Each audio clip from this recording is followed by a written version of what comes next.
Many thanks to fellow Attraction Squad, Close Cylinder Servers, Sea of Tools Cloud, Sovereign RP Server, the Struggle Community, the Karma Crew Servers, Friendly DayZ Podcast, DayZ Servers, Reclamation Server, and DayZ Servers host for making this video possible. The DayZ team have just announced that DayZ is coming to Nintendo Switch 2 this year, and while this may sound like an out-of-season April Fool's joke, there are actually some pretty interesting reasons why some players may meet the Switch to the Switch. DayZ on Switch 2 is set for 2026, no exact release date yet, but based on the Nintendo Direct livestream and the official trailer from the DayZ devs, the Switch 2 version may only be available as part of the Cool Edition bundle, so Chernobyl, Livonia and Sakau, with no confirmation if you can buy just the base game on its own. What is confirmed though is gyro aiming, mouse controls, touchscreen inventory management, AI upscaling, variable FPS and pro controller support. So under the supervision of Bohemia Interactive, this port will most likely entirely be put together by Virtuous Games, who have an impressive track record of porting some of the biggest titles in gaming, and this is probably for the best, I would say, as the Switch 2 release is extremely ambitious to say the least. The mention of mouse controls is the biggest surprise here, but I'm not expecting USB mouse integration into the Switch 2, as this likely just means that the Switch 2, when it's in docked mode, you can activate the cursor to move it around like using the Wii Remote or using a controller with your TV, making selecting options or inventory management a lot easier with drag and drop features. I'm guessing this will be done by simply pointing one of the Joy-Cons at your TV, with these Joy-Cons also allowing you to aim in the game too. The left thumbstick will be used for movement, the right thumbstick will be used for looking around and aiming, so I'm guessing the gyro aim will work like Splatoon, where you look around with the right thumbstick, but you can micro adjust your aim with the Joy-Con, but we don't have exact details yet. When the Switch is in handheld mode, touchscreen support will allow us to adjust our inventory like playing on a mobile game. You can just drag and drop stuff around. You have much better speed, precision, drag and drop features, and maybe even gesture controls, unlike playing on controller only on PlayStation or Xbox, which can be quite clunky when it comes to the inventory.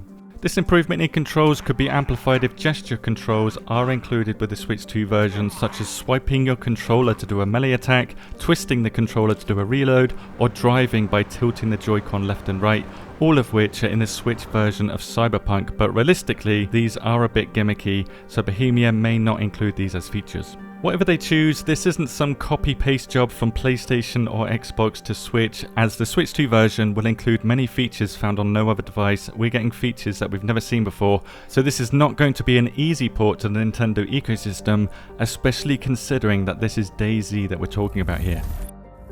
The official Switch 2 trailer from the devs today looks quite impressive. The textures, draw distance and lighting are comparable to a decent PC here, which is probably how they recorded all this footage on a PC, as there may not even be a working version of DayZ on the Switch yet, so this is likely not what it's going to look like. Until we actually see someone playing DayZ on the Switch 2, we have no idea how this is going to look or what frame rates we can expect, but given the amount of comments that are pointing out that the Switch 2 cannot handle DayZ, I'm expecting players to be surprised given that DLSS has been confirmed. This tech does a pretty good job at helping mid-range chips display high-end graphics, but can come with side effects like blur and distortion, so not everybody's going to be happy with this, with how well this is implemented being absolutely key here.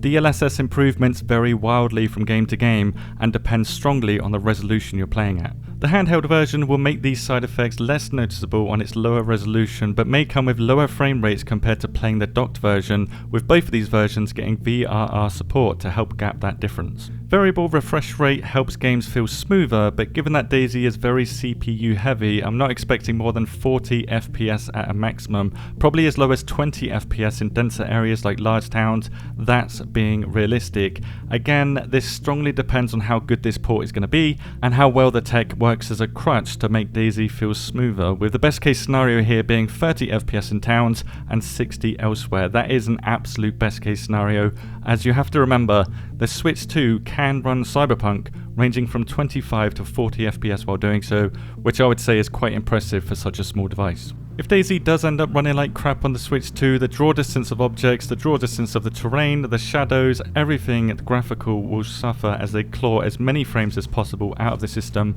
but we have seen DayZ on the ROG, so there's an average chance right now, I'd say, that this is going to look good enough on the Switch 2. With gyro aiming, touchscreen inventory and mouse style input, this doesn't feel like a quick cash grab to capitalize on Switch owners. Instead, it looks like it's a genuinely tailored version of DayZ that could offer a unique way to play depending on the features that we get here, but it certainly does bridge the gap between console simplicity and PC-like input.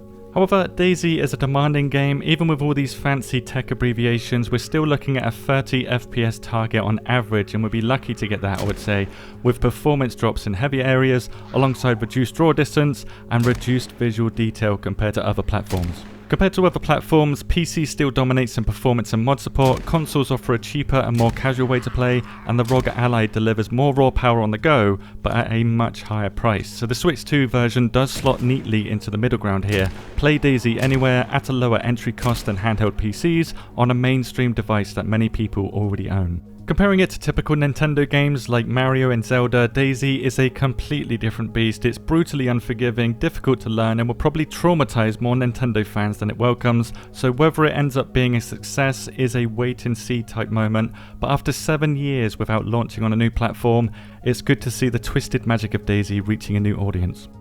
Let me know your take on all this. Do you believe it's a good or bad idea that DayZ is coming to the Switch 2? Are you going to be buying it or not buying it? Thank you very much for watching. Have a good day.